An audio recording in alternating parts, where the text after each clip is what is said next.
The chandeliers of the plaza shimmered like captured stars.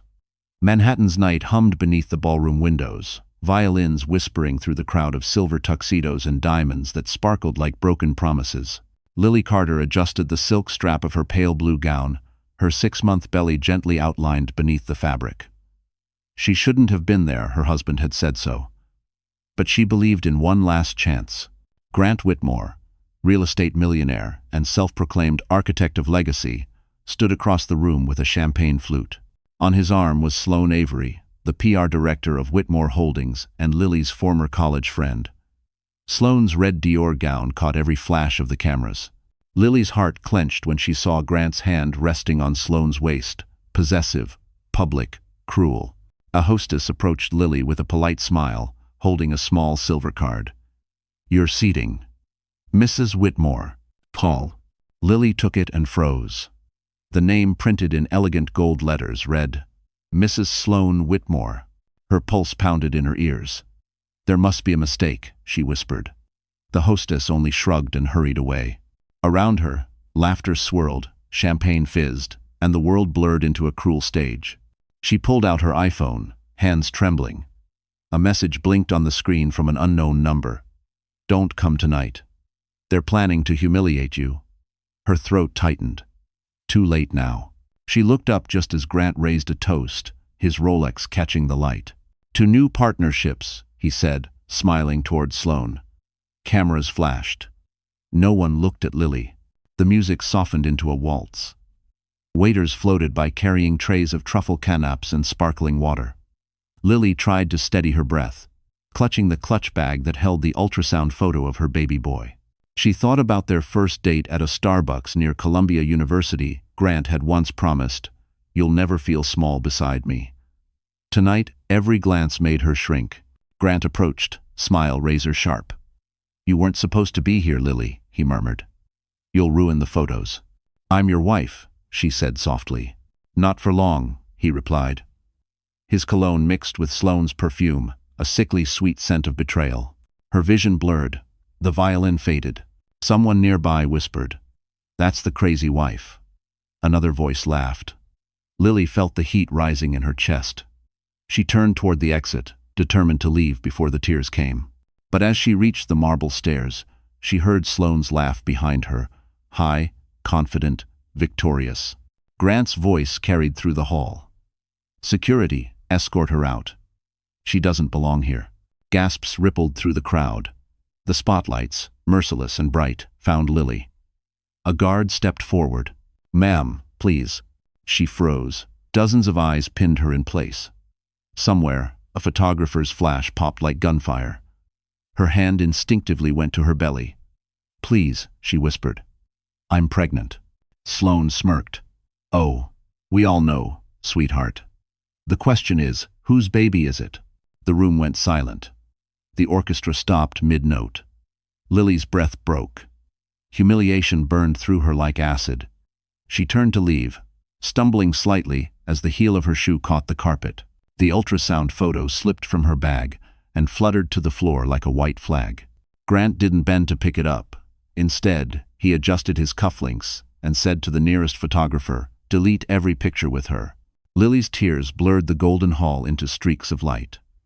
She walked out under the chandelier's glow, the sound of laughter echoing behind her like shattered glass. And just as she stepped into the cold night air of Fifth Avenue, a shadow moved across the street, a man in a navy coat with a service dog at his side, watching everything. The cold air outside the plaza sliced through Lily's silk gown like knives. The golden doors behind her closed with a heavy click, muffling the laughter and orchestra inside. She stood on the marble steps, clutching her clutch and trying to catch her breath. Her baby kicked a soft reminder of the tiny life that still depended on her. She wiped her tears quickly before they froze on her cheeks. Inside, the party continued without her. She could see them through the glass. Grant's tall figure beside Sloane's perfect silhouette, the two of them glowing beneath the chandeliers as if they belonged there. A flash of cameras went off. He was smiling again, always smiling when she was suffering. "Ma'am, you can't stand here," a guard said, stepping closer. His tone was polite but firm. "Please move along." She turned to him, voice trembling. I just need a minute. My husband, he interrupted. Mr. Whitmore has requested no further disturbance. The words hit like bullets. Mr. Whitmore, not Grant, not her husband, just another client to protect. She looked down at the cracked tile near the entrance, where her ultrasound photo had fallen. Someone had stepped on it, leaving a faint heel mark. Lily bent down slowly, ignoring the pain in her lower back, and picked it up. The tiny black and white image stared back at her, a heartbeat she was now protecting alone. A car door slammed nearby. Sloane's laughter floated out into the night. Grant, you didn't have to make such a scene, she said playfully. Grant's voice followed, calm and cruel. She's been playing the victim long enough. Let her go back to whatever life she had before me. Lily's knees went weak. Before she could move, the guard stepped forward again. Mom, please. I can call you a cab. I don't have my wallet, she whispered. He has everything. The guard hesitated. For a moment, pity flickered in his eyes. Then the door opened again. Another man in a black suit approached. Mr. Whitmore said to make sure she leaves the property. Lily felt her dignity unraveling thread by thread. She turned away, forcing herself to walk down the steps. Cameras flashed again from across the street. A reporter called out, Mrs. Whitmore, any comment about your husband and his new partner? Her chest tightened. She shook her head, clutching the photo to her chest. She wanted to scream, to tell the world what he'd done, but her voice was gone, swallowed by humiliation. Her heel snapped on the curb, sending her stumbling into a puddle. The icy water soaked the hem of her gown. For a moment, she stayed there, kneeling, breathing hard, her reflection broken in the dirty water. Somewhere, a taxi honked impatiently. Then, a familiar voice sliced through the chaos. Lily? She looked up. Through the traffic, a tall man in a dark navy coat was crossing the street. His presence was steady, commanding, almost unreal against the storm of noise. Beside him, a large Belgian Malinois trotted in perfect step, its eyes sharp and alert. Jack? She whispered, hardly believing it. Her brother's face appeared under the streetlight, older, rougher, but unmistakable. What the hell did he do to you? He said, voice low, protective. Before she could answer, another sound echoed. The doors of the plaza burst open again. Grant and Sloane stepped out, laughing, drunk on champagne and arrogance. Sloane's red gown shimmered under the streetlight. Grant stopped when he saw Lily on her knees, and that cruel smile returned. You should have stayed home, he said coldly. You're embarrassing yourself. Jack's jaw clenched. You're done talking to her. Ranger, the Malinois, growled softly, stepping closer to Lily's side, ears pinned back. The streetlight caught his collar engraved with the seal emblem. Grant sneered. Oh, the famous brother, still playing soldier? Jack didn't blink, still protecting what's mine. For the first time all night, Lily saw Grant hesitate. The crowd that had gathered began whispering, cameras flashing again. Sloane tugged at Grant's arm nervously. Jack took a step forward, his voice like steel. Say one more word to her, and I swear you'll regret it. Grant laughed, lifting his glass. What's a washed-up vet gonna do? Ranger's low growl cut him off. The dog's muscles tensed, eyes locked on Grant's wrist, as if sensing what was coming next. The crowd on Fifth Avenue froze as tension thickened like fog. Cameras from curious onlookers gleamed in the night, drawn to the drama spilling out from the plaza's golden entrance. Grant stood smugly on the marble step, the champagne glass still in his hand, droplets of gold spilling over his cufflinks. Sloane lingered behind him, her smile sharp as a blade. Lily clutched her belly, trembling, while Jack stood firm beside her, shoulders squared, every inch of him carved from resolve. Ranger's growl deepened, a low, vibrating sound that echoed off the hotel walls. The dog's dark fur bristled, eyes fixed on Grant like a weapon waiting for command. Grant raised an eyebrow, smirking. Control your dog, soldier, before someone gets hurt. Jack didn't move. Then stopped threatening her. Grant's expression twisted. She's been living off my name long enough. She's done. Do you understand? Done. He stepped forward, pointing at Lily. You'll get nothing. Not the house. Not a dime. Not that kid. You want drama? Congratulations, you've got it. Lily's breath hitched. She stepped back, tears burning behind her lashes. "Please, Grant. Don't do this here." But Grant was too far gone. "You think people feel sorry for you? You're a nobody. You always were." Sloane's voice sliced in, sweet and cruel. Maybe she should stop playing the victim. Look at her pitiful. The bystanders gasped. Phones lifted higher. Jack's jaw tightened, the cord of restraint snapping thread by thread. He took one slow step forward. "You're crossing a line," he said quietly. Grant laughed. "Oh, I crossed it a long time ago." And then he made the mistake. He grabbed Lily's arm, jerking her toward him with a sudden, violent pull. Her cry echoed through the street. Ranger moved before anyone could blink. With a flash of motion, the Belgian Malinois lunged, clamping his jaws around Grant's wrist with a deep, primal snarl. The champagne glass shattered, spraying gold liquid across the pavement. Screams erupted. Sloane shrieked. Paparazzi cameras fired in bursts. Grant's roar of pain filled the air as Ranger held firm, muscles coiled, protecting his target. "Ranger, out," Jack commanded sharply. Instantly, the dog released and stepped back, eyes still locked on Grant. The discipline was military-controlled, precise. Blood trickled down Grant's wrist, staining his white cuff. "Jesus Christ," Grant shouted, clutching his arm. "That animal attacked me. I'll have it put down. I'll have you both arrested." Jack's tone stayed calm, but his eyes burned. "You laid hands on a pregnant woman. That's assault. And there are a dozen cameras to prove it." He gestured toward the crowd half of Fifth Avenue now recording the spectacle. The flashlights glinted like 1,000 silent witnesses. Sloane stumbled forward, her red gown brushing the curb. "Grant, we have to go." "Not until they pay for this," he snarled, shaking free of her grip. But the blood on his hand made him falter. Reporters were already shouting questions. "Mr. Whitmore, did your wife attack you? Who is the man with the dog? Is it true your wife's been replaced?" Grant's perfect world was collapsing in real time. Every headline was being born in the camera lenses flashing before him. Lily stood frozen, shaking, but safe. Jack placed a steady hand on her shoulder. "It's over. Let's go." As he turned her away from the chaos, a police siren wailed down the avenue. The reflection of blue and red lights flickered on the wet pavement. Sloane's face drained of color. "Grant, this is bad." He muttered something between a curse and a growl, watching as Lily disappeared into the night beside her brother and that loyal dog who'd bitten through his pride. Behind them, the cameras kept rolling, capturing the image that would flood every social feed by morning. A bleeding millionaire, a shattered champagne flute, and a woman walking away with her head held high. And somewhere above the noise, a reporter whispered the headline that would change everything. "The bite at the plaza."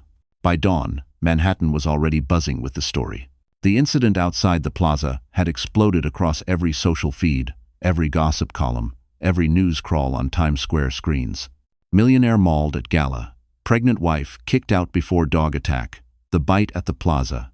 The city couldn't stop talking. Lily woke up on her brother's worn leather couch in Astoria, wrapped in a faded navy blanket that smelled faintly of coffee and rain. Ranger lay at her feet, snoring softly, the tip of his tail twitching in dream. Jack sat nearby with his laptop open, scrolling through the headlines.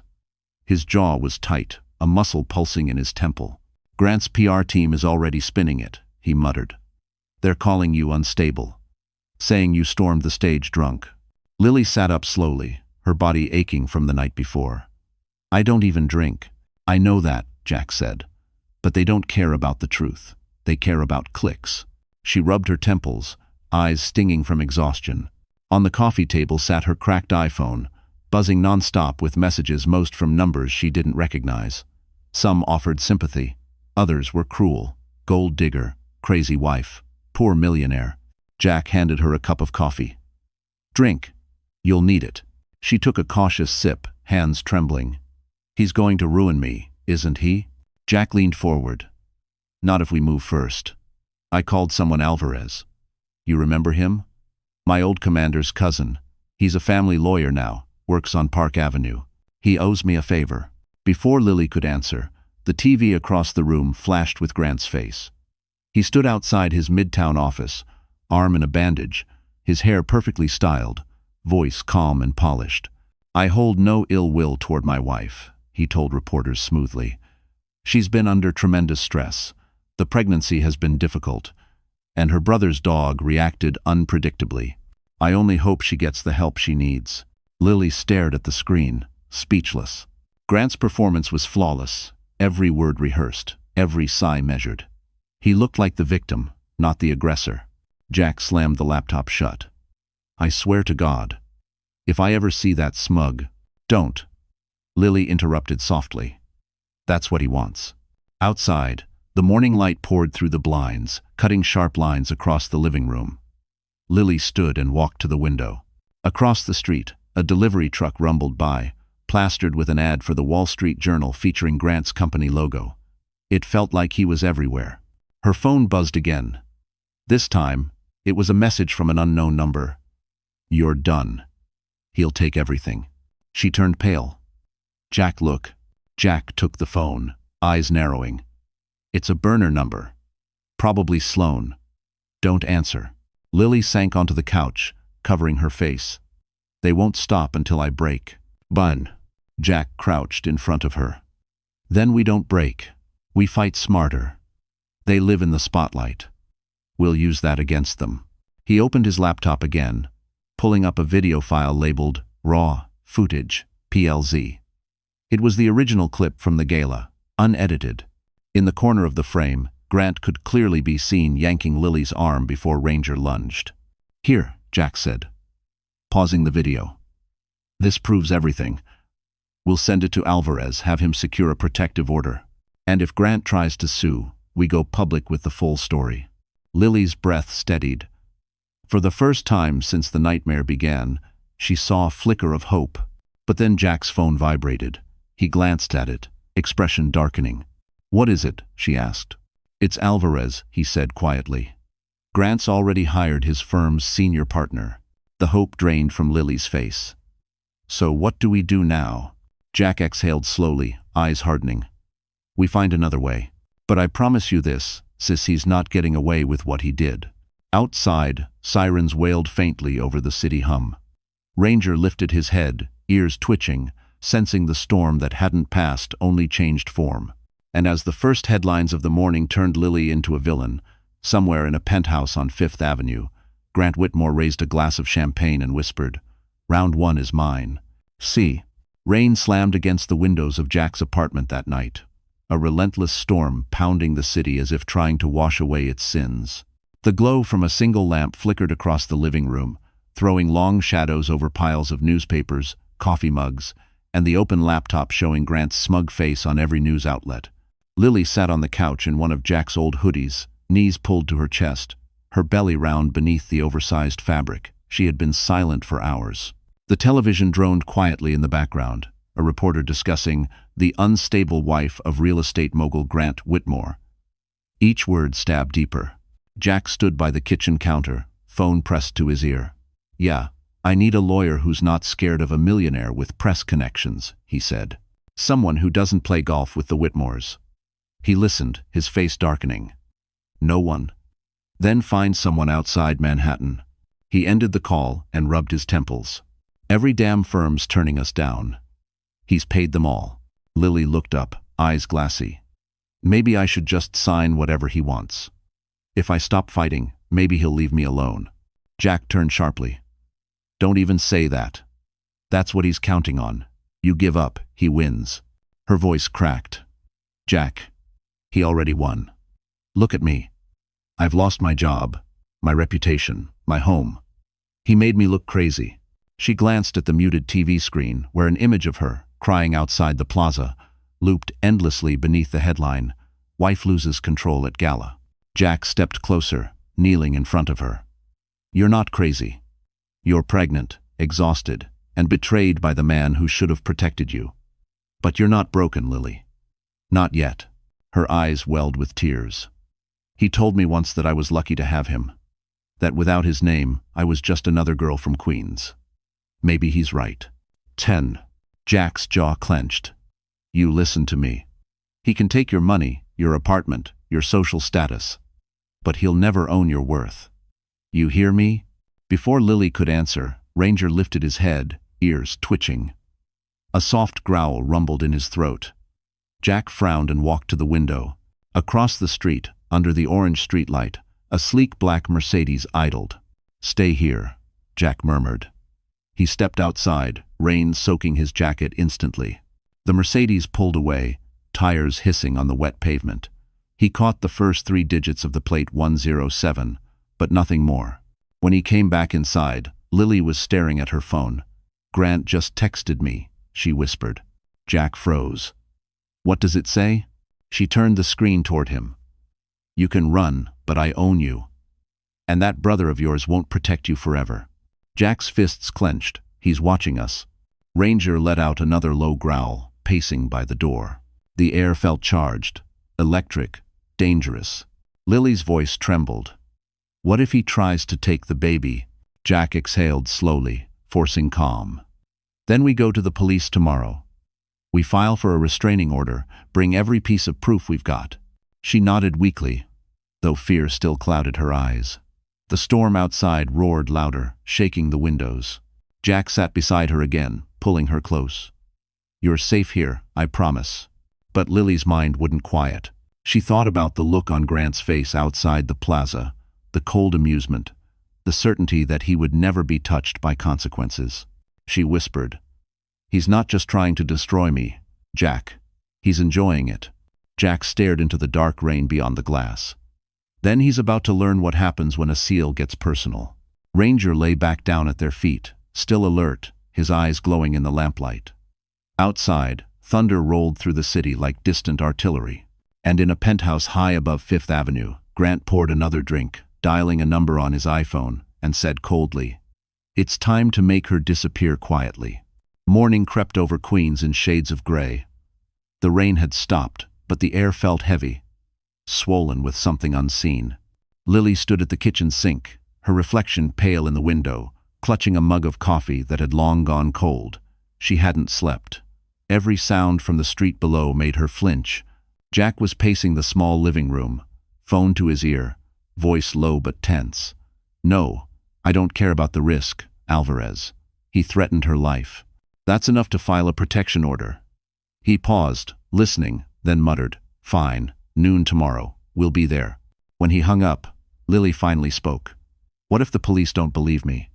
What if he pays them too?" Jack turned, eyes fierce. "Then we'll find someone who can't be bought." Before he could say more, there was a knock at the door. Ranger's ears perked up instantly. He growled once, sharp and warning. Jack motioned for Lily to stay back, unholstered the small Glock from his belt, an old habit that hadn't died since deployment, and opened the door just enough to see. It was Mia. Lily froze. Her former best friend stood there in a beige trench coat, hair sleek, makeup flawless, clutching a designer tote. Her expression was carefully composed, but her eyes darted nervously past Jack into the apartment. "Can I come in?" she asked softly. "Please. I just want to talk to Lily." Jack didn't move. "You've got 30 seconds to explain why you're here." "Grant's out of control," she whispered. "I didn't know how bad it was until now." Lily hesitated, torn between anger and a desperate hope that maybe, just maybe, Mia had come to make things right. Against Jack's warning glance, she nodded slightly. "It's okay. Let her in." Ranger stayed close to Lily, eyes never leaving the guest. Mia stepped inside, glancing around at the cramped apartment, the peeling wallpaper, the military medals lined neatly on the shelf. She sighed. "You shouldn't be here, Lily. You know he's going to find you." "I don't care," Lily said flatly. "What do you want?" Mia swallowed. "I came to warn you. Grant hired someone private security, not cops. They're watching you. He said if you keep pushing, he'll file a motion claiming you're unfit to be a mother." Lily's stomach turned. "He wouldn't." "Oh, he would," Mia interrupted. "He told people you're unstable, that the baby might not even be his. He's got medical records, fake ones. I saw them." Jack's jaw tightened. "And why should we believe you? You work for him." Mia's voice cracked. "Not anymore. I quit last night. I couldn't watch it anymore. He's dangerous, Jack. He's not just angry, he's planning something." Silence fell. Rain began again, tapping against the glass. Lily set down her coffee, her hands shaking. Why are you helping me now? Mia's eyes filled with guilt. Because I helped him ruin you. I gave him your emails, your schedule, everything. I thought he just wanted dirt for the divorce. Then I saw the photos. What photos? Jack snapped. Mia's lip trembled. The ones from that night, at the plaza. His men followed you afterward. There's a picture of you falling in the street, crying. He had it framed in his office. He looks at it every morning. Lily felt her knees go weak. He framed it? Mia nodded, like a trophy. Jack's voice went low, controlled, lethal. Get out, Mia. Mia hesitated, tears slipping down her cheeks. I'm sorry, Lily. I'll send you the files I copied. They might save you. She hurried to the door, glancing back once before disappearing into the stairwell. The apartment fell silent except for the sound of Ranger pacing, restless, uneasy. Jack turned to his sister. He's escalating. This isn't just revenge anymore. It's obsession. Funya, Lily whispered. What if he hurts someone to get to me? Jack holstered his gun, eyes dark. Then I'll stop him first. Outside, a black SUV idled at the curb, windows tinted. Inside, a man lifted his phone and murmured, "Target confirmed." And as Lily closed the curtains, unaware of the lens pointed at her window, somewhere uptown Grant Whitmore smiled at the notification that read, "She's still in Queens." That night, Queens felt too quiet. Even the rain had stopped, leaving behind a damp stillness that pressed against the windows like a warning. Lily sat on the couch with Ranger's head resting on her lap, the rhythmic thump of his tail the only sound in the room. Jack was in the kitchen, hunched over his laptop, working through encrypted files Mia had emailed. The screen flickered with scanned invoices, bank statements, and a dozen receipts from Tiffany, the Ritz-Carlton, and something called Avery PR Solutions. Jack exhaled. He's been funneling charity funds into Sloane's company. It's money laundering disguised as event consulting. He's sloppy, but protected. Lily rubbed her temples. So he's committing fraud. But he's still free while I'm the one hiding. Jack nodded grimly. That's how people like him work. They bury the truth under luxury. Before she could respond, Ranger lifted his head and gave a short bark toward the window. His body went rigid. Jack instantly stood up, reaching for the Glock on the counter. What is it? Lily whispered. Stay behind me, Jack ordered, moving to the blinds. He peeked outside. A black SUV sat parked across the street, headlights off. Two silhouettes inside. Same car as before. They're watching us again, Jack muttered. Lily's chest tightened. Should we call the police? He shook his head. Without proof they're trespassing. They'll just drive off before cops arrive. Low. A beat of silence passed until a sudden crack split the air. The apartment's window shattered, glass raining down as a small metal device clattered onto the floor, hissing. Ranger barked wildly. Smoke grenade, Jack shouted, grabbing Lily's arm. Go, go. He dragged her toward the fire escape as gray smoke filled the room. The alarm blared. Lily coughed, covering her mouth, her eyes burning. On the street below, the SUV's doors opened. Two men in black masks stepped out. One held a stun baton. The other had a camera. Jack fired a warning shot into the air. Back off. They hesitated, but only for a second. One of them shouted, We just need footage, not blood. Jack's mind clicked. They weren't assassins, they were hired to stage another incident. Grant wanted new footage to spin against Lily. He helped her down the fire escape. Keep moving, Lil. Don't stop. Her foot slipped on the wet metal step, but Jack caught her arm, steadying her. Ranger leapt down first, teeth bared, guarding the alleyway.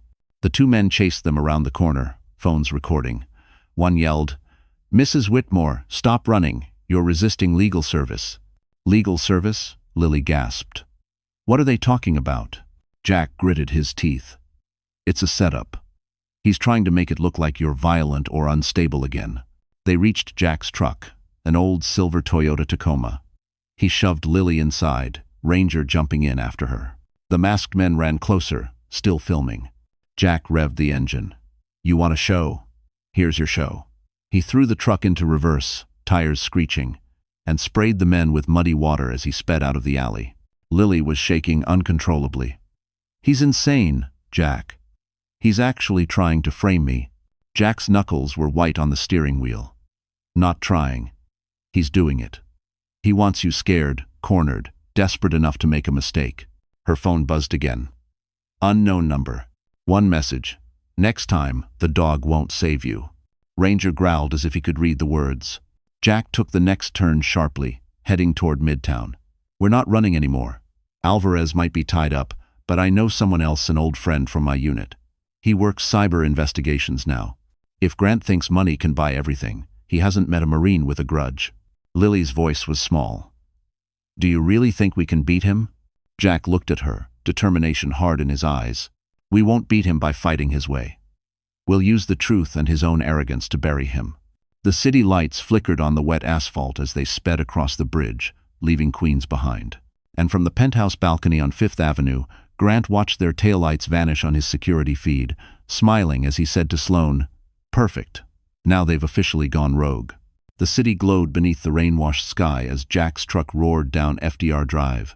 Manhattan shimmered in the distance, a skyline of power and money that suddenly looked more dangerous than beautiful. Lily sat in the passenger seat, still trembling, one hand on her belly, the other gripping Ranger's collar for comfort. Her phone lay face down in her lap, still buzzing with new threats. Jack drove in silence, his jaw locked. Finally, he said, "We're going to Midtown. There's someone I trust there, Ethan Morales, cyber forensic specialist, former SEAL Intel. If Grant's behind those fake files and burner numbers, Ethan can trace them."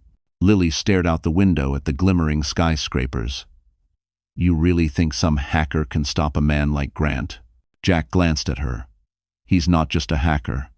He's the guy corporations call when they're being blackmailed. If Grant's been covering up crimes online, Ethan will find them." They pulled into a dim parking garage beneath a high-rise on Park Avenue. The elevator smelled faintly of metal and coffee as they rose to the 14th floor. The office was small but filled with tech, multiple monitors, wires, blinking routers. Ethan, a bearded man in a hoodie, looked up from his MacBook Pro when they entered. "Jack Carter," he said with a grin. "I heard rumors you'd gone ghost." Then his eyes shifted to Lily. "So this is the sister the tabloids can't stop talking about." Lily's face reddened. "They make me sound like a monster." Ethan motioned toward a chair. "Yeah, that's what rich men pay PR firms to do. Sit down. Let's dig into this." Jack placed the USB drive on the desk.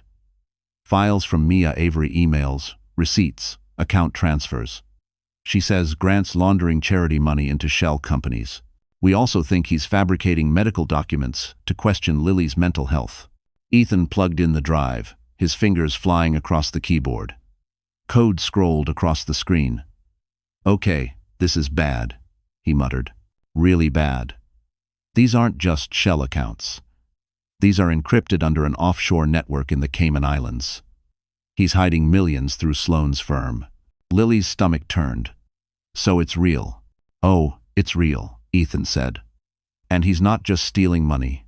He's manipulating timestamps on emails to make it look like you harassed him first." Jack leaned closer. "Can you prove it?" Ethan smirked. "Already did."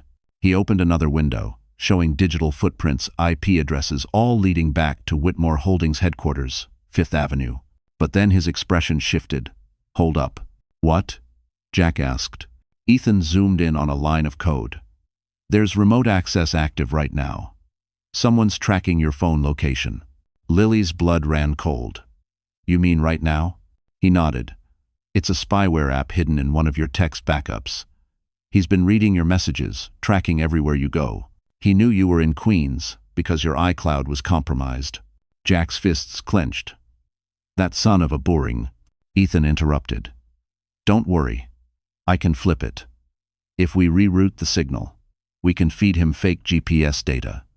Make him think you're still hiding in Queens while we gather evidence." Lily looked between them. "You can really do that?"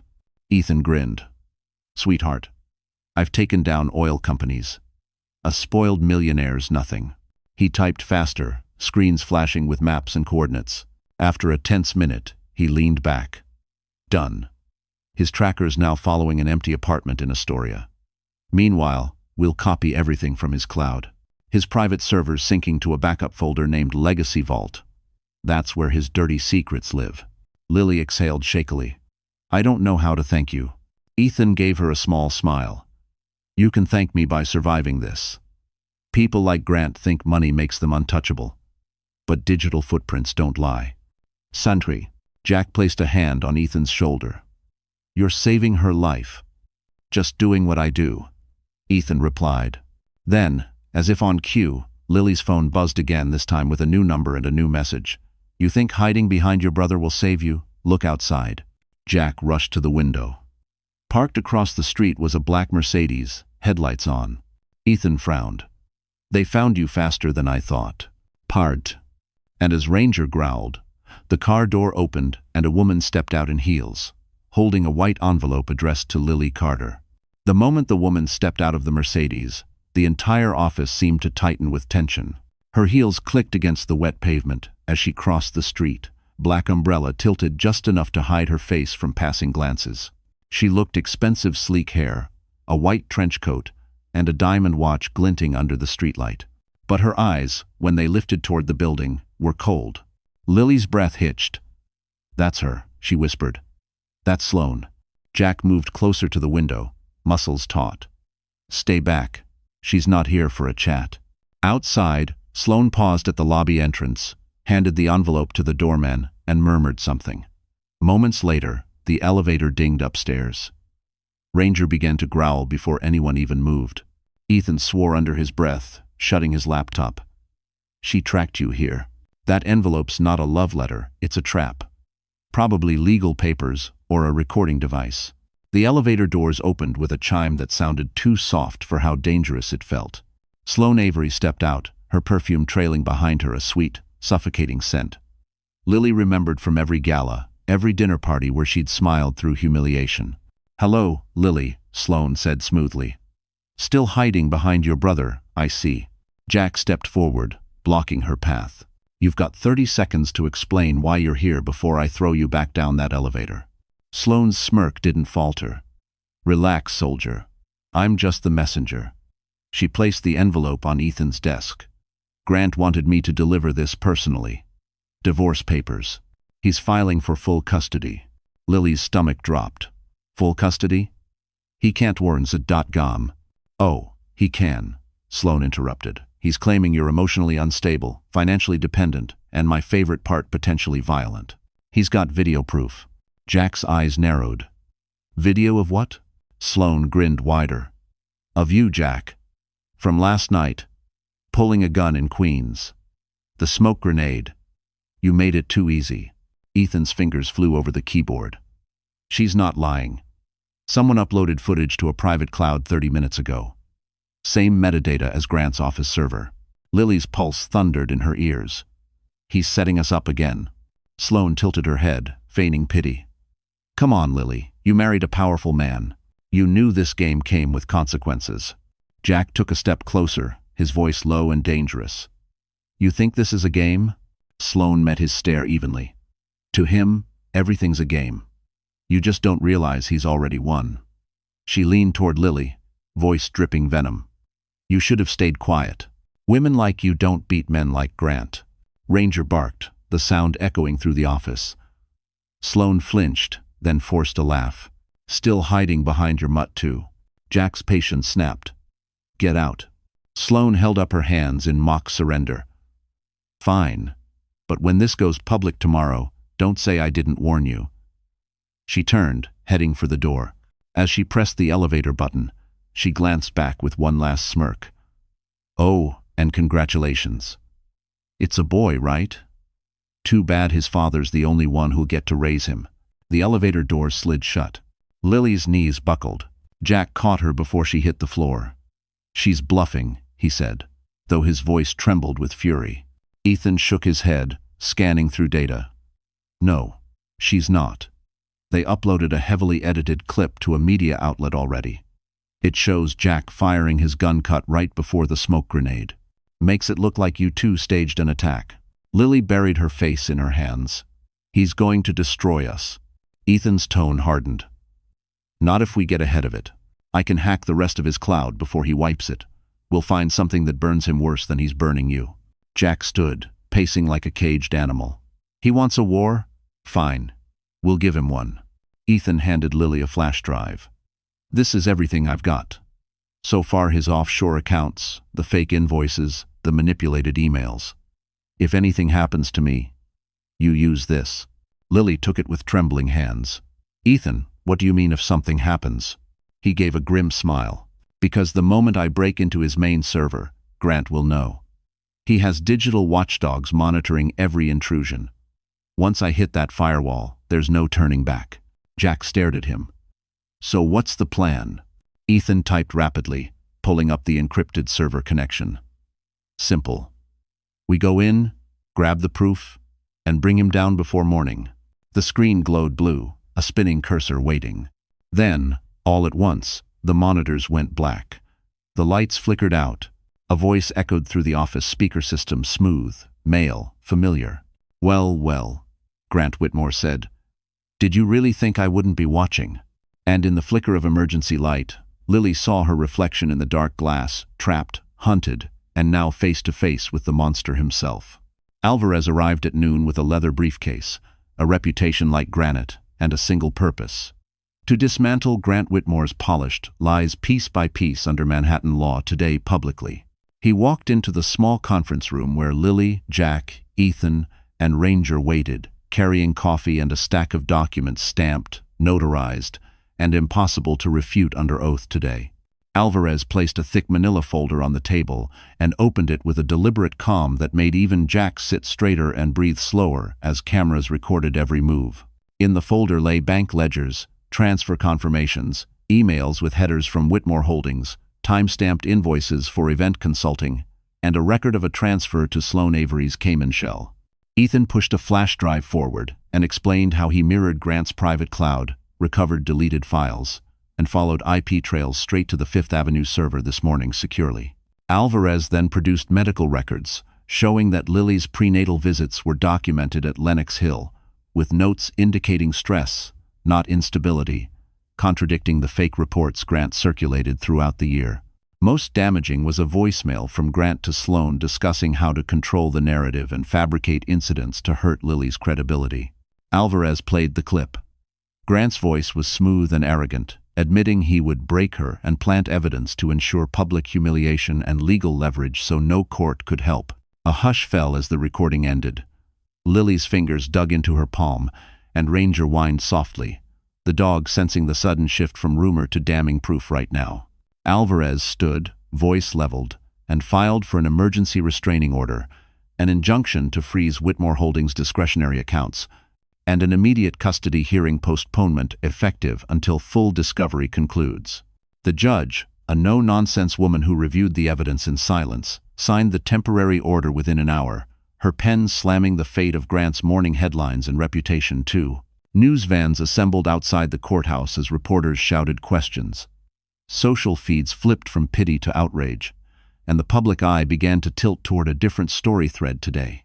Grant called Alvarez a liar on live television and threatened to countersue for defamation, but his voice wavered when the anchor asked about the transfer records in the court file. Sloan's posture slipped. Cameras caught her fingers gripping a napkin so hard, the knuckles whitening revealed nerves, and a PR crisis whisper network began to fracture their control quickly. Grant wasn't finished. An anonymous source later gave Alvarez a recorded call in which Grant vowed retribution, promising to bury the case in litigation until Lily had nothing left alive. The cameras captured Grant exiting the courthouse with lawyers. His face showed fury, but a faint tremor in his hand betrayed worry as reporters cried frozen assets to the world. Sloan texted frantic updates to Grant. Her lawyer whispered damage control strategies, but internal emails leaked to the press hinted she'd been promised a promotion contingent on silence and immunity. Across social platforms, people began organizing boycotts of Whitmore-branded developments. Donors paused contributions, and a charity gala partner withdrew sponsorship in a dramatic public rebuke overnight. Headlines screamed accountability everywhere. Lily watched the feed with numb relief. The tide had shifted, but Alvarez warned it was only the beginning, that legal battles would be brutal and defendant dangerous when cornered. As night fell, Grant retreated to his penthouse, the skyline distant and cold, while Lily slept in Jack's tiny apartment, exhausted but clinging to a fragile, fierce sliver of hope. The next morning, the world outside was brighter, but Lily felt the same heaviness pressing on her chest. The city looked calm from Jack's apartment window, yet inside her mind, everything still burned. The media had turned overnight. Now she was the woman betrayed, the mother fighting back, but she didn't feel like a hero. She felt hollow. Jack brewed coffee in the kitchen, silent except for the clink of mugs. Ranger sat by the door, alert as always, his head turning at every hallway sound. Alvarez's restraining order had bought them time, but Grant was still powerful, still watching. Lily could feel it. Her phone buzzed again. Unknown number. She almost ignored it until she saw the message. Dad saw the news. He wants to talk. Her breath caught. She hadn't spoken to her father in months. After Grant isolated her, she'd stopped calling home, convinced she didn't deserve their love. Her fingers trembled as she dialed the number.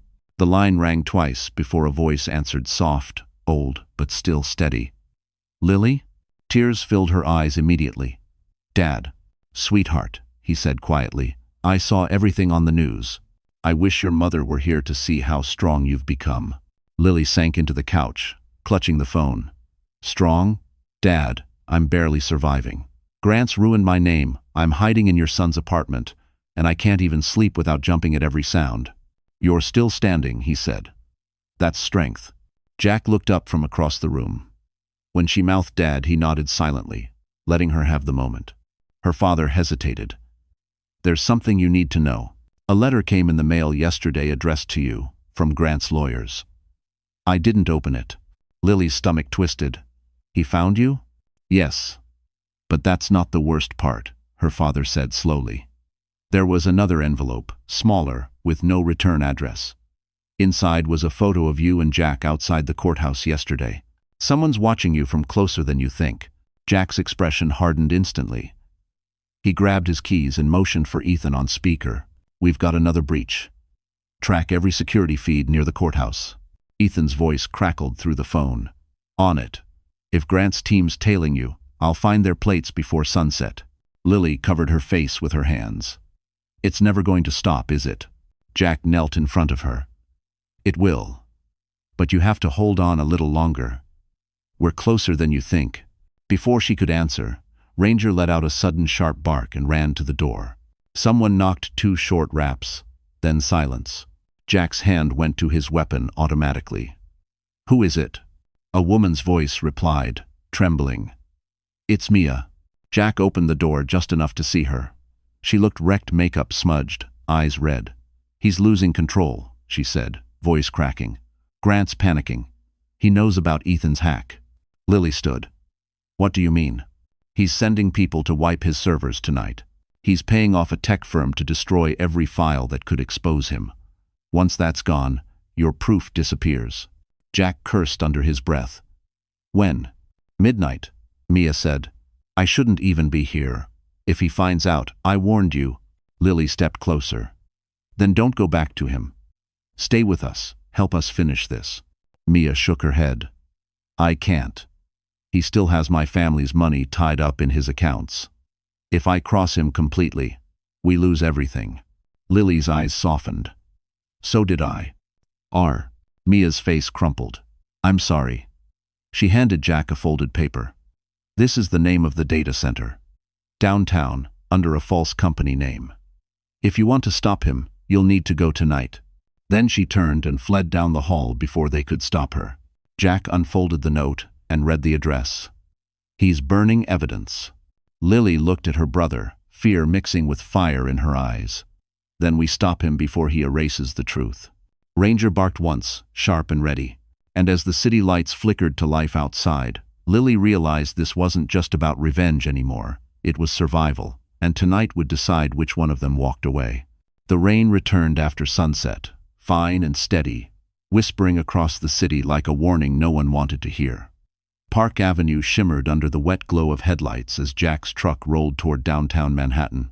Lily sat in the passenger seat, silent, clutching the folded paper Mia had given them. The address read, Atlas Data Systems, 47th and Lexington. It looked harmless, but Ethan's quick search revealed it was a shell company connected to Whitmore Holdings. Jack checked his Glock, then tucked it under his jacket. Once we're inside, we copy everything and get out. Fast. If Grant's sending people to destroy files, we'll have company. Lily swallowed hard.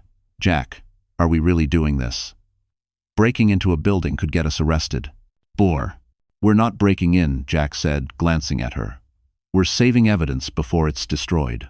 Ranger whined softly from the back seat, restless, sensing the tension. They parked 2 blocks away and met Ethan near the alley. He was soaked, laptop in hand, hood pulled low.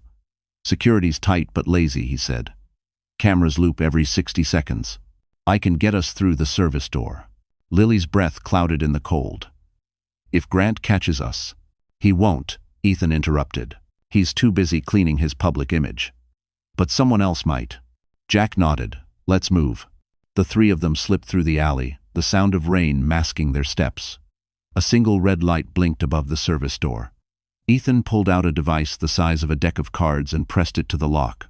With a soft click, the door opened. Inside, the air was cold and humming with electricity. Rows of servers lined the narrow aisles, blinking with tiny green lights. The floor gleamed white, reflecting their movements like ghosts. Ethan set up his laptop on a workstation. All right, I'm in. Just need 5 minutes to access the primary archive. Lily watched the screen as folders appeared, hundreds of files labeled donors, legal, offshore, Sloan PR, custody. Each one could ruin Grant if the world saw it. Then a noise echoed down the hall. The sound of a door slamming. Jack motioned for silence, drawing his gun. Ranger stood alert, growling low. Footsteps. Slow, deliberate, getting closer. Ethan whispered, "We still have 3 minutes." "Cut it to 1, Jack hissed. From around the corner emerged 2 men in dark suits, earpieces glowing faintly under the fluorescent light. Private security. Grant's. One of them carried a crowbar, the other a flashlight. Jack whispered, "Stay behind me." The men spoke quietly to each other. Boss said, "Clear the place. No witnesses. Grab the drives and burn the rest." "Mind." Lily's heart slammed in her chest. Ranger's growl deepened until Jack raised a hand, signaling restraint. Ethan pressed the final key. Done. Copy complete. He yanked the flash drive free, pocketing it just as the flashlight beam swept their way. "Go," Jack ordered. They bolted toward the exit. The guards shouted, chasing after them. A gun clicked behind them. Jack spun, fired once a warning shot that shattered a ceiling light. Sparks rained down as they ran into the alley. Rain poured harder now, thunder echoing through the canyons of buildings. Ranger leapt into the truck first. Ethan followed, shoving his laptop into a waterproof bag. Jack started the engine as bullets pinged off the rear bumper. Tires screeched against wet asphalt. "Did you get it?" Lily gasped. Ethan nodded, breathless. "Every file. Offshore accounts, false contracts, custody setup. We have everything." Jack glanced in the mirror. The 2 men were already on their phones, shouting for backup. "Then hold on," he said, speeding into traffic. As they merged onto Lexington, Ethan's laptop buzzed a new alert flashing red. "What now?" Lily asked. Ethan frowned. "Grant just triggered a full system purge. He's deleting everything remotely, including his personal vault. Can you stop it?" "I already did," Ethan said, grinning. "I rerouted his purge command. Instead of deleting, it's uploading straight to a secure government archive." Jack barked out a laugh. "You just made him nuke himself." Lily turned to the window, rain streaking down her reflection. "He'll know we did this." Ethan met her gaze. "Good. Now he knows he's not untouchable." And as lightning split the sky over Manhattan, somewhere high above them in his penthouse, Grant Whitmore stared at his frozen computer screen, his secrets flashing, "Upload complete." The morning after the midnight raid, Manhattan felt oddly quiet, like the calm before a storm finally noticed. News vans circled Grant Whitmore's penthouse, but the angle of the sun revealed something unexpected. His usual armor of confidence had a hairline crack. Inside a dim conference room, lawyers and PR consultants argued in low tones while Grant paced, phone in hand. He stared at a single notification that refused to disappear, a government archive confirming the upload of his private vault. At a tiny diner in Queens, Lily sat with Jack and Ethan, nursing tea that had gone lukewarm. The flash drive Ethan had stolen felt heavier than the metal it was made of. It contained the financial paper trail, the staged videos, and a string of texts between Grant and Sloan that made Lily's skin crawl. They had proof, and for the first time in weeks, it felt like more than a temporary reprieve. Ethan scrolled through the messages on the laptop. "Here," he said. "Listen to this voicemail." Alvarez had given permission to play it. The room leaned in. Ranger rested his head on Lily's knee. Grant's voice was smug and calculating. "We break her public image, plant the gun story, and we freeze her assets before she can hire counsel. If she resists, we escalate, make it ugly but plausible." Then a softer voice, Sloane's, answered, laughter caught in the background. "Do it, darling. I'll handle the optics." The recording ended. The diner felt too small. Jack slammed his fist on the table. He said that out loud. "We have him admitting intent." He lowered his voice. "This is intentional harm." Lily swallowed. "If this goes to court, will that recording be enough?" "He'll claim it's doctored." Fear climbed her throat. The memory of cameras, bright and unblinking, filled her head like a swarm. Ethan smiled with tired certainty. "I anticipated that. I verified the metadata, the original server timestamp, the hash signatures. This thing is clean. Federal courts will eat it up." He tapped the laptop. "But there's more. Look." He pulled up a new folder labeled Confessions. Inside were emails, drafts that Grant never sent, notes to himself about contingency plans, and a file named admissions.txt. Lily opened it with hands that trembled. The text was blunt, a list of rationalizations and steps. It read like a diary of calculated cruelty. He wrote about leverage, custody maneuvers, and how a manufactured scandal would render her too unstable to parent. He wrote how Sloan would play the compassionate lover and how donors would be placated. "You kept a diary?" Lily whispered, incredulous and furious. Why would he write that down? Ethan shrugged. Arrogance. Guys like him think paperwork protects them. It does until someone copies the paperwork to a flash drive and uploads it to a government server. The diner's afternoon crowd shifted in and out, oblivious. Lily folded the text into her mind like a map to freedom. "We need to get this to Alvarez," she said. "And to the press. All at once." Jack sat back, thinking like a strategist. "We can't just dump everything. If the press runs a half-baked story, Grant's lawyers will bury it. We coordinate, file to court, then timed release to media partners. We leak the admissions file as a smoking gun after the injunction confirms the freeze. It will blow him apart." Ethan nodded. "And the timing has to be immediate. He'll retaliate fast. We preempt his countersue by making the legal record undeniable." Lily pictured Grant cornered, his voice played back, and something fierce warmed her chest. The courthouse smelled like coffee and celluloid paper files stacked, plastic chairs rubbing under anxious legs, cameras ready like predators. Inside courtroom 12B, the gallery filled with reporters, donors, and a scattering of Whitmore's usual patrons in tailored coats. Lily sat beside Alvarez, Jack behind her like a quiet wall, Ranger unseen but loyal waiting in the van. The judge entered, robes whispering, and everyone rose. Alvarez spoke first, calm and precise. "Your Honor, we move to admit into evidence a mirrored copy of Mr. Whitmore's private vault, a recording of Mr. Whitmore discussing the orchestration of a campaign to destroy Miss Carter and financial transfers demonstrating misuse of charitable funds." The defense attorney smoothed his tie, one man who looked more accustomed to golf club hallways than cross-examination. "Objection, Your Honor," he said. "The plaintiff is presenting illegally obtained material. We contest chain of custody and assert hearsay." Alvarez responded with the kind of quiet confidence that made walls listen. "We have documented chain of custody. The mirror was created by a certified forensic specialist. Metadata, hashes, and timestamps confirm integrity. The recordings are original, preserved in a government archive with verified signatures." The judge murmured, paging through the exhibits. Outside, a camera flash lit up the foyer like mechanical lightning. The courtroom felt the tension scale higher. Alvarez played the voicemail in open court. Grant's voice, slick, arrogant, spooled from the speakers. "We break her public image." The room reacted. A murmur swept the rows. The defense tried to argue manipulation, but Ethan was prepared.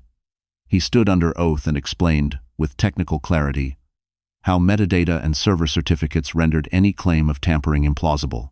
Then Alvarez pivoted. He called Mia to the stand. A hush fell. Mia's face had been splotched with worry, but she steadied herself as Alvarez led her through the story: how she copied invoices, how she watched Grant sign transfers, how she mailed the envelope that started the chain. Each admission landed like a heavy stone. The defense tried to impeach her character, reminding the jury of her past loyalties, but Alvarez peeled back each attack with documents Mia had already authenticated. Grant sat stone-faced, jaw clenched. For the first time in weeks, his smile was gone. His palms glistened faintly under the courtroom lights. Sloane's fingers trembled around a folded program. A sponsor 2 rows back shifted uneasily. Alvarez then shifted to the financial trail screens, showing transfers from Whitmore Foundation accounts into shell companies, invoices listing Sloane's firm as consulting, luxury retailers recorded as event expenses. The board members who hadn't been subpoenaed watched with rising horror. A lead donor in the gallery dropped his napkin as realization washed his face. "Your Honor," Alvarez said softly, "we ask for a temporary injunction to freeze discretionary transfers from Whitmore Holdings and remove Mr. Whitmore from his position on the charity board, pending full discovery." Grant's lawyer struck back, fury in his voice. "This is an attempt to weaponize falsehoods to ruin a man's livelihood." He claimed political motives, personal vendettas, and implied Alvarez was staging a spectacle. But then, unexpected testimony turned the tide. A delivery driver, ordinary, in a grease-stained jacket, stepped forward when called. He described being paid by a Whitmore assistant to deliver envelopes to multiple addresses, including one that matched metadata traced in Ethan's report. His plain, believable account filled a gap the defense couldn't explain. The judge leaned forward. "Given the weight of the evidence and the risk of irreparable harm to the charity's donors, this court grants a temporary injunction. Discretionary accounts are frozen. Mr. Whitmore is removed from board activities, effective immediately." Gasps. Papers rustled. Reporters whispered. Sloane's face registered the first real fear. Grant's composure fractured into a stunned, pale mask. Donors began murmuring about rescinding pledges. Cameras swarmed like vultures. Alvarez smiled, but it was tempered. He knew battles ahead. He looked at Lily, who felt an odd mix of vindication and exhaustion. The judge set a full discovery schedule, but the temporary victory had a taste of salt. It was not over. As the courtroom emptied, a shadow lingered near the back, an attendant with a maintenance badge. Grant's voice, thin as a wire, whispered to Sloane as they passed, "We're not done." Sloane's hand tightened on his arm, and under that whisper, a plan was already being spun. The day after the injunction, Manhattan's skyline glittered, as if mocking Grant Whitmore's downfall. News headlines screamed across digital billboards in Times Square, "Millionaire's charity frozen amid fraud probe." Reporters swarmed the front of Whitmore Holdings, their microphones like spears waiting for blood. Inside the mirrored tower, Grant sat at his glass desk, phone buzzing nonstop, every call a demand, every voice angry. Sloane paced the office, heels clicking like a metronome of panic. "We can fix this," she insisted. "We control the narrative. We leak a statement about a misunderstanding." Grant cut her off, his voice low and venomous. "You don't control anything, Sloane. You've already made me look weak. The board's turning on me. Investors are calling for audits, and half my partners just ghosted me." Sloane's jaw tightened. "You told me to trust you." He glared at her. "And you told me you wiped everything. Clearly you didn't." Her eyes narrowed. "Don't blame me for your arrogance." He slammed his fist against the desk. "I lost $50 million in donations overnight. The Whitmore name is poison now." The office door burst open. His head of PR rushed in, pale and sweating. "Grant, you need to see this." He handed over a tablet. On the screen played a leaked video, Grant and Sloane at the plaza, the night of the gala. The footage showed Lily being shoved, Ranger lunging, and Grant's voice shouting, "You'll get nothing." Grant froze. The raw truth of it was undeniable. Sloane's smirk in that moment, his cold dismissal, it was all there, now public, now viral. He hurled the tablet across the room. How the hell did they get that? The PR man whispered. Anonymous upload. Same timestamp as the charity data leak. Someone's playing chess while you're playing checkers. Sloane's eyes flicked toward him, uneasy. He's right. Whoever's behind this knows exactly what they're doing. Grant's fury turned icy. Then find them. But deep down, he already knew Jack, Ethan, and Lily. The trio had become his worst nightmare. Disciplined, tactical, unbreakable. That afternoon, as chaos consumed Whitmore Holdings, Lily sat quietly in Alvarez's office on Park Avenue. Outside the window, the rain returned soft this time, cleansing. She was exhausted, hollowed out by weeks of fear, but now there was something new in her chest, steady resolve. Alvarez set down his pen. We've gained momentum. The court will expand discovery next week. And with the financial evidence secure, the fraud charges will stick. But there's more. His board is considering removing him permanently. Lily nodded slowly. He built that company to feel untouchable. Watching him lose it, it feels strange. I thought I'd feel revenge, but all I feel is relief. Jack, sitting near the window, cracked a faint grin. Relief is victory enough. Ethan entered, holding a printout. You'll want to see this. Whitmore stock dropped 32% this morning. The board filed an internal vote of no confidence. And guess what? His name's trending under Whitmore exposed. Lily stared at the headline, then closed her eyes. It's happening, isn't it? The empire's falling. Ethan nodded, and he knows it. Back at Whitmore Holdings, Grant stood alone in his once glorious corner office. Phones rang unanswered. His assistant quit by email. The Rolex on his wrist suddenly felt too tight, the skyline outside too far away. Sloane appeared in the doorway. They're calling for your resignation. One? He didn't look up. Get out. Grant. Out, he roared. Voice cracking. For the first time, she obeyed without a word. He poured himself a drink, but his hand trembled so badly the glass slipped, whiskey spilling across the marble desk. The brown liquid pooled around a framed photo him and Lily, smiling at their wedding in Central Park. For a long moment, he stared at it, eyes hollow. Then he threw the frame against the wall. Down on the street, cameras captured him storming out of the building, shouting into his phone, face red with rage. The caption under every photo that flooded the internet that night read, "From Gala King to Fallen Fraud." And in a quiet apartment miles away, Lily watched the footage, one hand resting on her belly, whispering, "You'll never hurt us again." Outside, the storm finally broke into sunlight. The world was still spinning from the Whitmore scandal when a new player stepped into the story. 2 days after Grant's public breakdown, a man in a worn brown jacket walked into Alvarez's office. His name was Marcus Reed, former chauffeur for Whitmore Holdings. His hand shook as he removed a small digital recorder from his pocket. "I don't want money," Marcus said, voice low but steady. "I just want to tell the truth before he silences me too." Lily, Jack, and Alvarez exchanged glances. Alvarez leaned forward. "You worked for Mr. Whitmore?" "For 7 years," Marcus replied. "I drove him to every gala, every secret meeting, and I recorded everything just in case." Alvarez frowned. "Why record your employer?"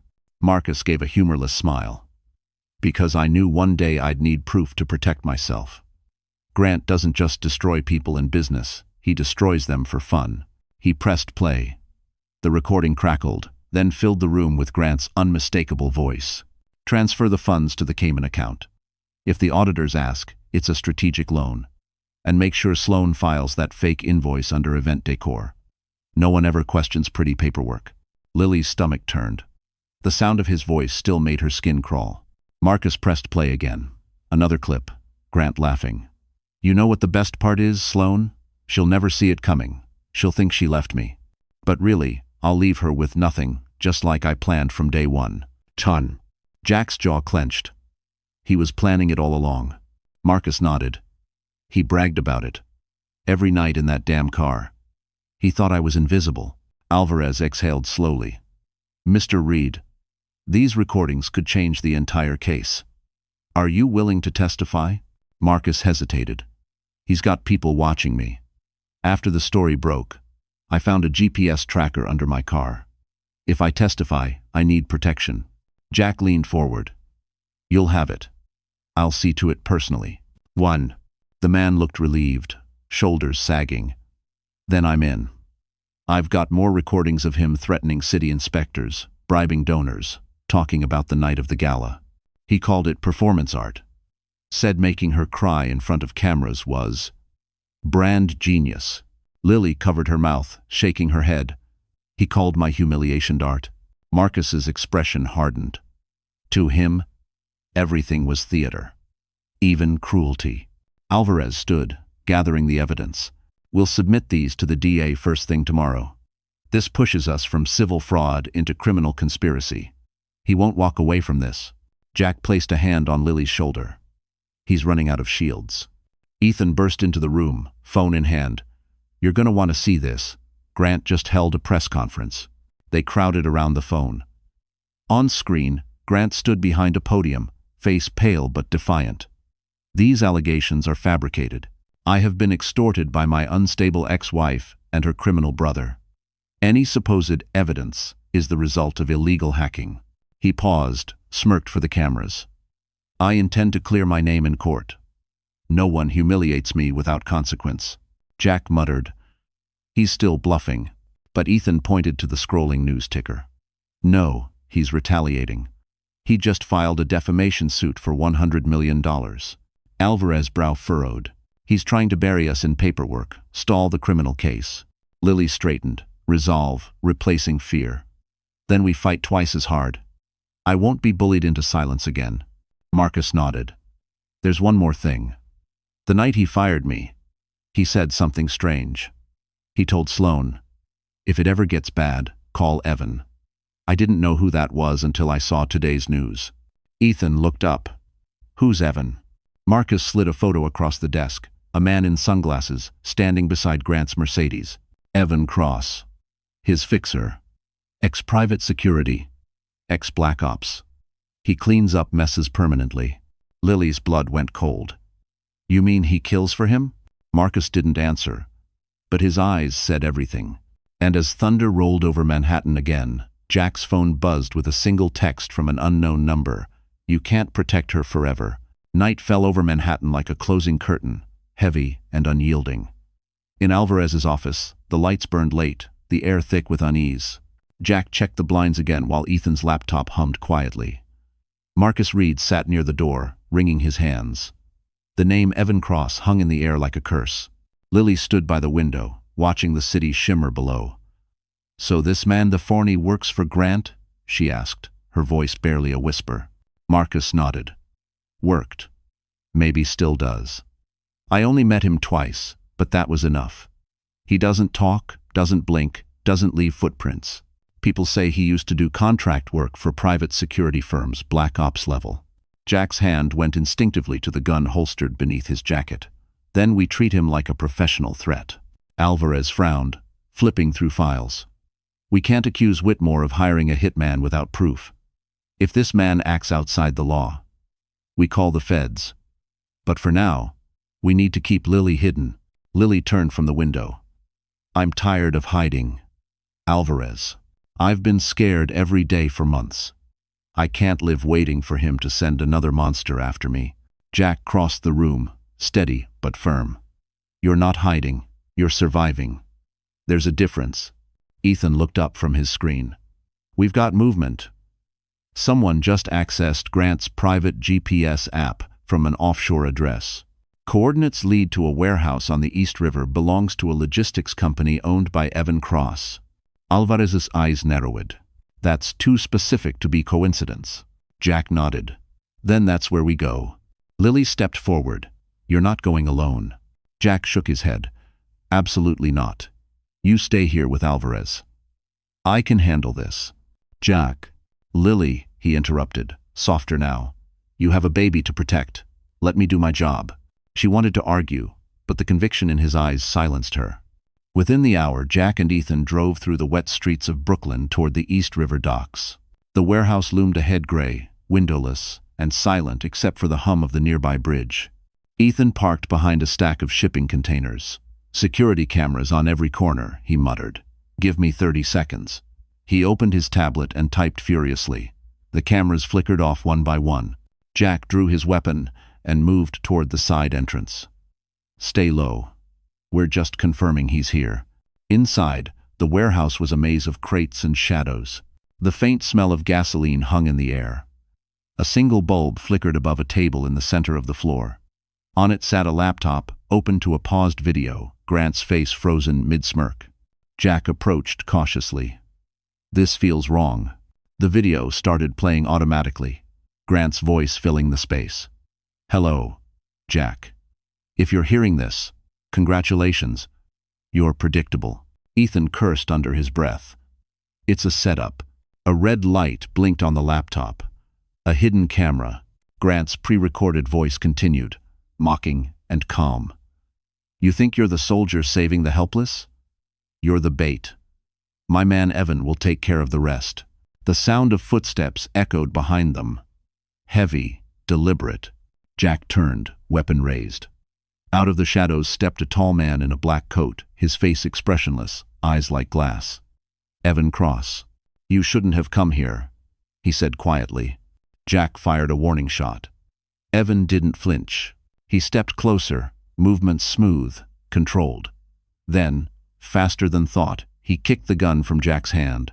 The two collided, crashing into a stack of crates. Ethan grabbed the laptop and sprinted for the door. Jack blocked a blow, swung back, but Evan caught his arm and twisted. Pain shot through him. Outside, Ethan yelled, "Jack, move." He jumped into the truck and slammed the horn. The blaring sound startled Evan just long enough for Jack to break free and tackle him into a metal beam. Jack backed away, panting, weaponless but alive. "Tell Grant I'm coming for him." Evan straightened, blood on his lip, and smiled faintly. "He already knows." Jack dove for the exit as the first explosion tore through the far end of the warehouse. Fire blossomed across the crates, Grant's final insurance policy. Ethan floored the truck as Jack leapt inside. Behind them, the warehouse erupted in flames, lighting the river orange. And in his penthouse above the city, Grant watched the explosion live on his phone, whispering, "Goodbye, Carter." But the smirk faded when he realized one figure was still running from the fire alive. Flames still painted the East River orange long after midnight. Fire trucks screamed through the smoke. But Jack and Ethan were already gone, their trucks swallowed by the Manhattan skyline. The city glowed in the distance, cold and indifferent. Jack's arm bled where Evan had twisted it, but he barely noticed. His mind replayed the explosion again and again, Grant's smirk flickering in the fire. Ethan drove fast, jaw clenched. That wasn't just a trap. That was a message. He knew we'd come. Jack pressed a rag against his arm. "Then it's time we send one back." Back in Alvarez's office, Lily jolted awake at the sound of the door bursting open. Jack stepped in, soot on his face, shirt torn, eyes sharp. Ranger barked once, half in relief, half in warning. "Jack." Lily rushed forward. "Are you hurt?" "What happened?" He exhaled. "He tried to blow us up, but we got out." Alvarez stood, face pale. "You mean Grant tried to kill you?" Ethan nodded grimly. His fixer, Evan Cross, was there. "We have it on video." The warehouse cameras uploaded to cloud storage before the explosion. "We've got him on tape trying to murder Jack." Lily's hands shook. "So this is it. We can finally prove he's dangerous." "Song." Alvarez walked to the window, thinking fast. "If we go to the police now, they'll open a criminal investigation. But Grant still has influence. We need to take this higher federal jurisdiction." Jack nodded. "FBI. Corruption, attempted murder, fraud, it's all connected." Ethan typed furiously at his laptop, transferring the footage to encrypted drives. "I'll deliver copies to 3 separate servers. If they try to delete one, 2 more will survive." "See." Lily took a deep breath, watching him work. For the first time in months, she felt something close to hope. He can't cover this up forever. But outside, across the city, Grant was already planning his counterstrike. In his penthouse, Surrounded by shattered whiskey glasses and crumpled legal notices, Grant paced like a man cornered.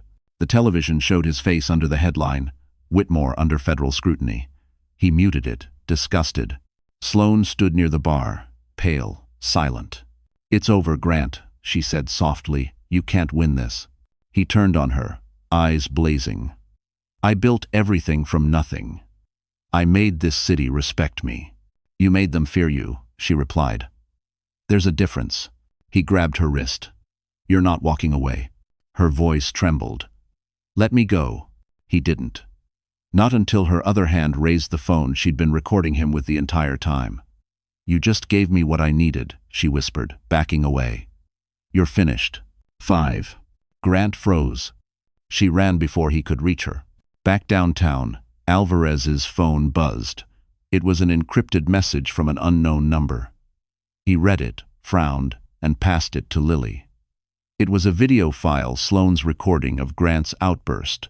Lily pressed play. Grant's voice filled the room, furious, raw. "I'll bury her. I don't care who I have to pay or kill." Jack's eyes hardened. He just confessed. Alvarez looked stunned. "Where did this come from?" Ethan traced the data. Anonymous upload. "But the signature matches Sloane Avery's device." Lily whispered. She turned on him. Jack nodded slowly. "She knows he'll destroy her next."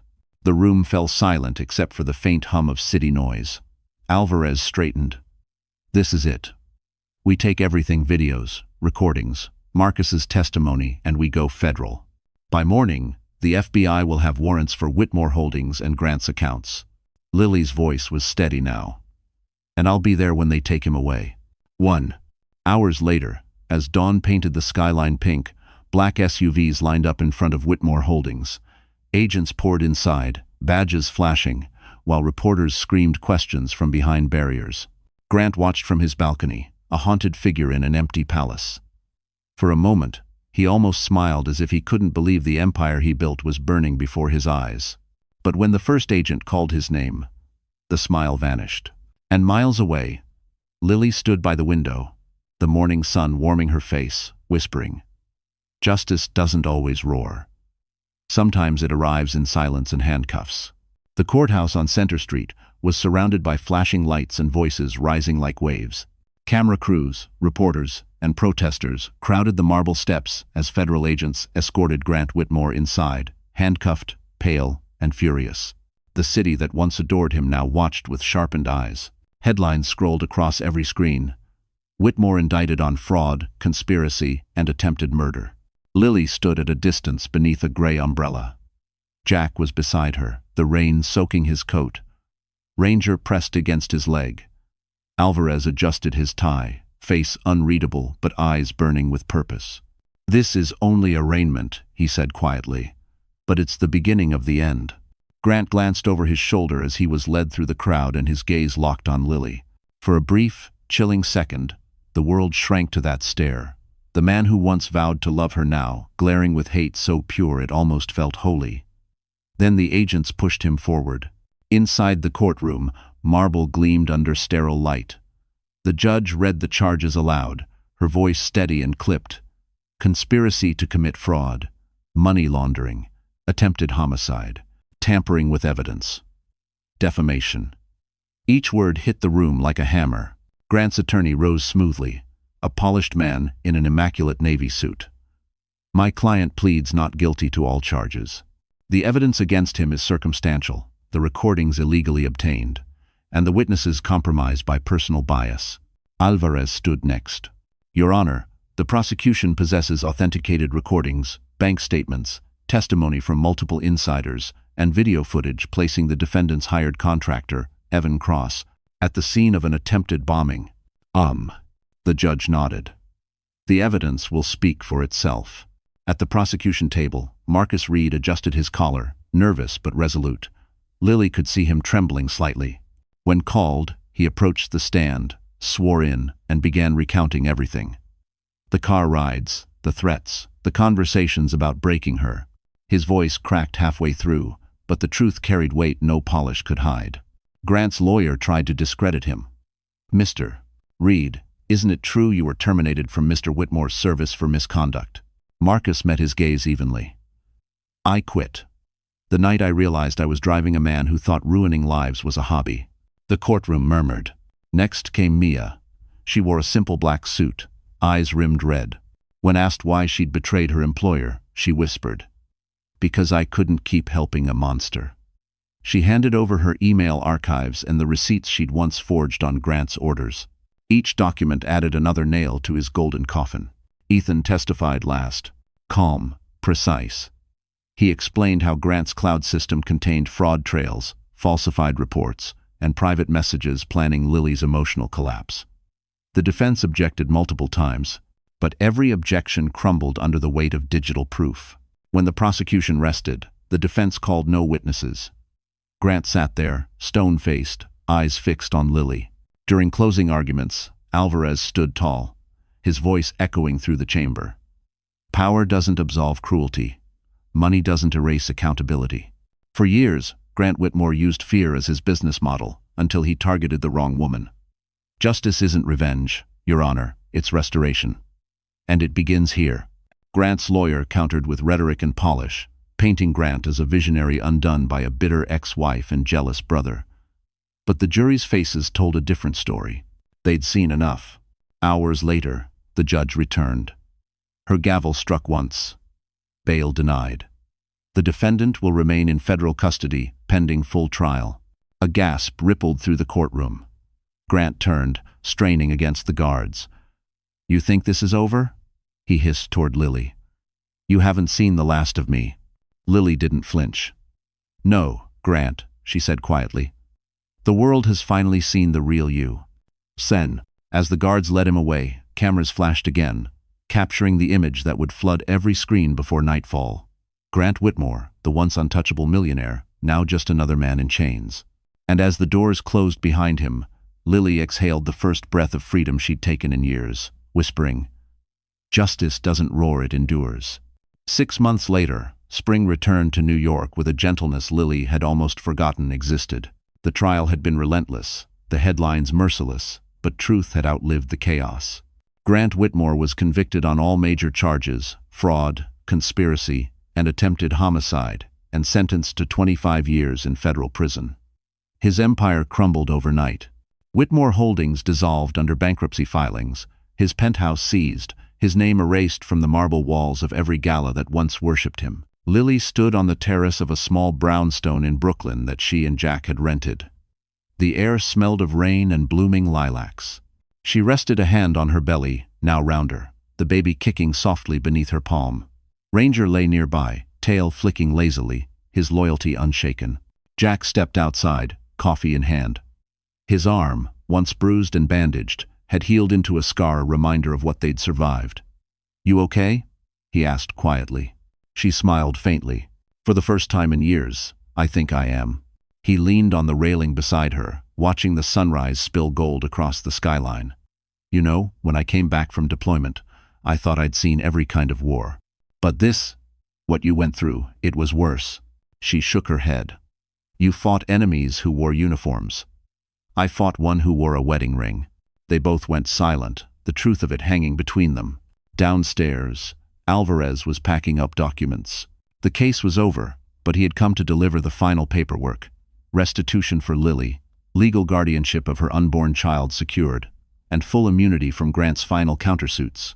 He joined them on the terrace with a satisfied grin. "It's official," Alvarez said. "Every account Grant hid offshore has been recovered. The charity funds will go to rebuilding shelters for women in crisis." "I thought you'd like that." Lily's eyes softened. "That's exactly what he would hated." My. Alvarez chuckled. "Which makes it perfect." He glanced at Jack. "Your testimony helped seal the attempted murder charge. Without that footage, he might have walked." Jack shrugged modestly. "Team effort." A knock came at the front door. Ranger's ears perked up. Lily descended the stairs slowly, opening the door to find Mia standing there, holding a small box tied with a ribbon. "I figured you wouldn't want flowers," Mia said, offering a tentative smile. "So I brought this instead." 1. Inside the box was a USB drive labeled Legacy Project. It's all the footage, the trial, the testimony, every document Alvarez declassified. I thought, maybe we could use it to tell your story. For others. Lily blinked back tears. You mean like a documentary? Mia nodded. For the women who don't have brothers who can fight for them. Jack's voice came from behind her. We'll produce it together. I know a few veterans who can help with funding. Real people need to see what monsters in suits look like. Mia smiled. Then, we'll do it right. Later that afternoon, they gathered at the park near the river. The city skyline shimmered across the water, familiar but distant. Alvarez sat on a bench, reading quietly. Ethan called from San Francisco, saying the FBI had officially closed the digital investigation. You're free, Lily. Completely, he said over the phone. Grant's world is gone. And yours, well, it's just beginning. Hull. As she hung up, a breeze lifted her hair. Jack was laughing with a child nearby who fed crumbs to pigeons. For a fleeting moment, everything felt whole again. She looked up at the horizon, the same skyline where her nightmare began, and whispered, Justice wasn't revenge. It was remembering who I was before him. Jack turned to her, smiling. Ready to go home? She nodded. Yeah, let's go home. Ranger barked once, chasing the last pigeon as they walked toward the sunset together. Behind them, the city buzzed on, unaware that one woman's quiet strength had brought down an empire. And as the sky turned from gold to violet, Lily Carter, the woman once broken, walked into a new dawn, free, fearless, and finally unafraid of her own story. So that's how our story ends, my dear friends. You're still here, aren't you? If you've stayed with me until this moment, it means something in this journey has touched your heart in a way words can't quite explain. Maybe it's because deep down, we've all been Lily once. Broken, scared, and trying to find our voice again in a world that tried to silence it. What this story reminds us is something Marcus Aurelius once wrote. You have power over your mind, not outside events. Realize this, and you will find strength. Healing isn't about erasing the past. It's about reclaiming who you are after the storm. True strength is quiet, steady, and often born from pain. So tonight, wherever you are, remember this. Your story isn't over just because someone tried to end it. You have the power to rewrite it, to rise, rebuild, and rediscover your worth. If this story stirred something in you, give it a like, share it with someone who needs to hear it, and don't forget to subscribe, because here, we tell stories that heal, not just with words, but with truth.